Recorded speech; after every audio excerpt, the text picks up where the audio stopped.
नमस्कार दोस्तों, मैं Abhishek Pandey easy to remember channel में आप लोगों का स्वागत करता हूं। आज के वीडियो में हम लोग सदगति पाठ की चर्चा करेंगे और जानेंगे कि प्रेमचंद्र की जीवनी कैसी थी। तो चलिए वीडियो को स्टार्ट करते हैं। अगर आप लोग चैनल पर नए हैं तो चैनल को सब्सक्राइब करें, बेल आइकन को ऑन करें और वीडियो को लाइक करें। तो चलिए हम लोग स्टार्ट करते हैं। प्रेमचंद्र का जन्म 31 जुलाई 1880 को लमही नामक ग्राम में वाराणसी के निकट उत्तर प्रदेश में हुआ था।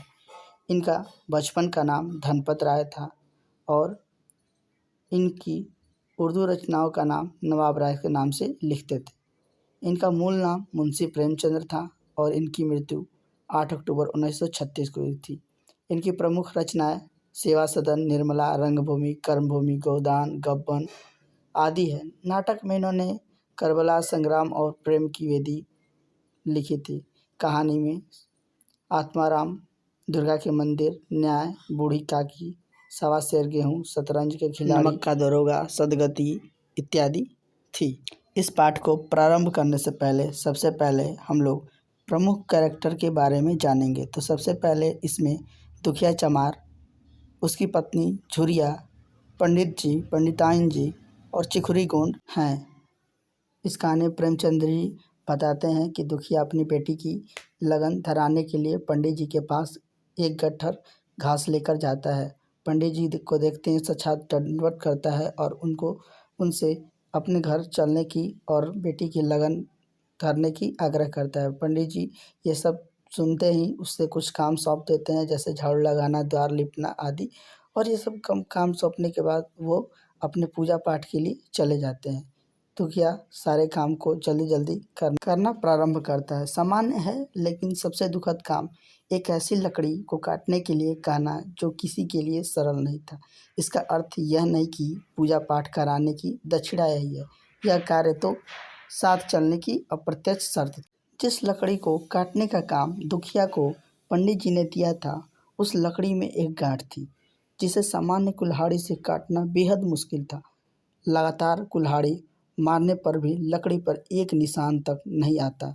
लेकिन दुखिया यह काम फिर भी यह सोचकर करता है कि उसकी बेटी की सगाई है। यदि ब्राह्मण ने आने से मना कर दिया तो क्या होगा, क्योंकि घर में बहुत काम है। वह सोचता है बाकी काम निपटा ले और ब्राह्मण से कह दे कि लकड़ी कल आकर काट देगा। खाली पेट काम करते करते झौवा सर पे लिए ही दुखी की आंख लग जाती है। शाम के 4 बज जाते हैं। जब पंडित जी घर से बाहर निकले तो देखा दुखी सर पे झौवा रखे सो रहा है। पंडित जी दुखिया पर चिल्लाकर कहते हैं कि अरे दुखिया, तू सो रहा है? लकड़ी तो अभी ज्यों की त्यों पड़ी हुई है। इतनी देर तू क्या करता रहा? मुट्ठी भर भूसा ढोने में साझ कर दी, उस पर सो रहा है। उठा ले कुल्हाड़ी और फाड़ डाल। तुझसे जरा सी लकड़ी नहीं फटती, फिर शायद भी वैसे ही निकलेगी। मुझे दोष मत देना।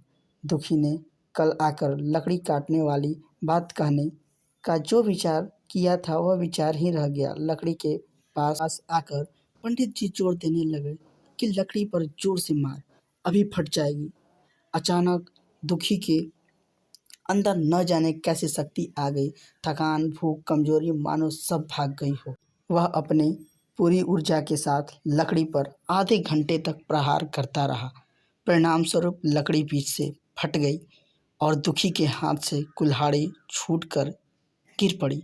खुद दुखी भी चक्कर खाकर गिर गया। पंडित ने पुकारा और कहा लकड़ियों के और टुकड़े कर दे, लेकिन दुखी उठा ही नहीं। पंडित भीतर गए और तैयार होकर बाहर आए। दुखी को पुकारा, चलो तुम्हारे घर ही चल रहा हूँ। दुखी उठा नहीं। पंडित जी समझ गए कि दुखी ने प्राण त्याग दिए हैं। पंडित ने जब यह बात अपनी पत्नी को बताई तो पत्नी ने कहा, चमरन में कहला भेजो, मुर्दा उठा ले जाए। खबर तो पहुंचा दी गई, लेकिन पुलिस के डर से कोई भी वहां नहीं आया। दुखी की पत्नी और बेटी दोनों रोती हुई दुखी के पास आई।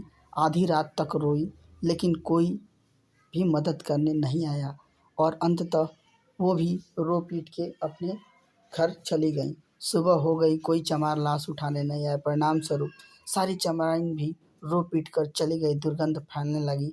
पंडित जी ने रस्सी का फंदा दुखी के पैर में डाला और घसीट कर गांव के बाहर खेत में छोड़ आया, जहां दुखी की लाश गीदड़ और गिद्ध कुत्ते कौवे नोच रहे थे। वापस आकर पंडित जी ने स्नान, दुर्गा पाठ व गंगाजल छिड़ककर खुद को पवित्र, और इस प्रकार दुखी के निष्ठा का अंत हुआ।